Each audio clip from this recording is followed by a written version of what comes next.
Today we are going to be creating tabletop monoprints that look like this. In order to get started, you need paper and tape. And then you also need tempera paint and any objects that you could use to make cool textures on your print.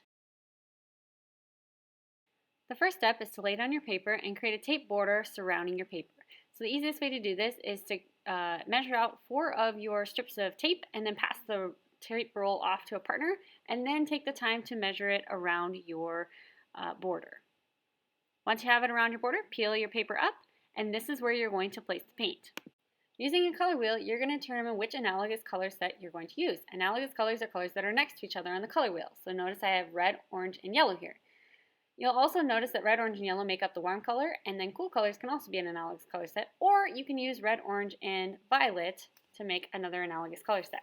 So once I've chosen my colors, now it's time to put it onto the clear space. So to get started with red, you can either use a paintbrush, or you can dip it, or you can use your finger to put it directly onto the surface. As you're placing your spots down, use your knowledge about the elements and principles of design to make a unique composition.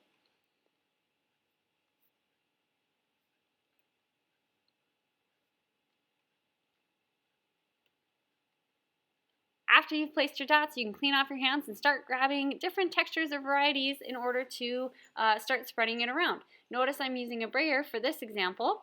I could have used my paintbrush if I had wanted to, but I kind of really like how that brayer gives kind of just a weird texture to it. You can also start using some of your objects. So I'm going to use my paintbrush here and add in just a couple extra patterns. You could use a tin cup or a can to just make some perfect circles. You can go off the page. Again, think about your composition, elements, principles of design. If you don't like how it looks, use that brayer just to kind of put it back into place or back to square one. You can also take your finger and just apply paint directly over the top to add a second layer. So now we're working in multiple layers. This is part of your project to use multiple layers. So think about how you can do that. You can use it just directly as I am here. You could use a stencil. You could use a little doily. I'm using now saran wrap that works really well to create kind of that rough, broken up texture. And then the hardest part about this whole process is to do it quickly enough so that your paint does not dry. If it's wet enough, then you can take your paper, press it down. Notice I lined it up to that bottom left corner. That's called registration. Now I'm using my hand like a baron and I'm printing my monoprint. And there it is, and now I can put it off to the side. This next step is called a ghost print. A ghost print means that you're just going to directly print whatever's remaining without changing anything up. Sometimes ghost prints turn out really cool, sometimes they don't. If they don't turn out, you can directly start applying paint again and just go right over the top of where you goofed up. So if a print does not turn out, don't just throw it away. Reuse that print and print over it again.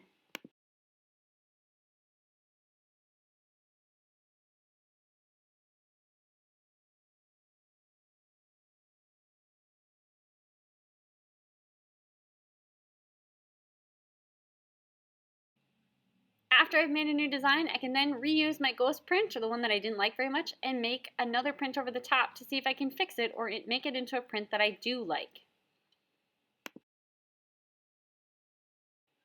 So your job today is to create at least 2 monoprints that you think are high quality and good enough to put on display out in the hallway.